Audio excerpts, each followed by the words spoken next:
As the Hangzhou Asian Games in China draw near, Syrian athletes are preparing to give their best performance. Their aim isn't just to secure medals, but also to reshape global perceptions of Syria with every effort they make.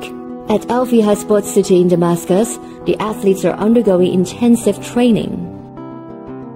هي الصعوبات قاهرة، يعني نحن وضعنا إن كان أثناء الحرب وإن كان حاليا الوضع الاقتصادي هو كتير صعب، بس كمان قبل ما يكون في أزمة وقبل ما يكون في حرب نحن لعبتنا كتير صعبة، فنحن كنا كل يوم مع يوم، يعني كل يوم عن يوم وكل يوم بعد يوم نحن عم نتخطى وعم نعاني بالصعوبات وعم نتحداها.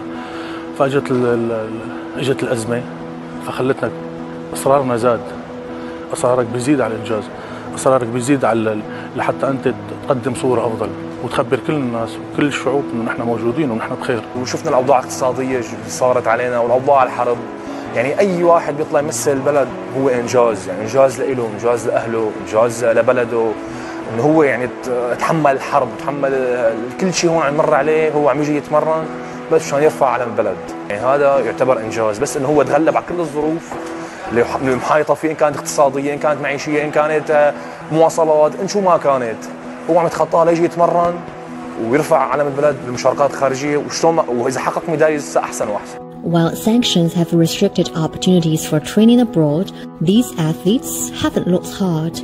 الشعب اللي صار صامد ضد الحصار وضد الهجمة العالمية عليه، سواء كانت عسكرية أو اقتصادية، وصلنا صامدين 13 سنة، فأكيد الرياضي من جزء من الشعب السوري اللي صمد، وعنا دائما بدائل وعنا شجاعة وعنا قوة إرادة لحتى نتحمل الشيء هذا.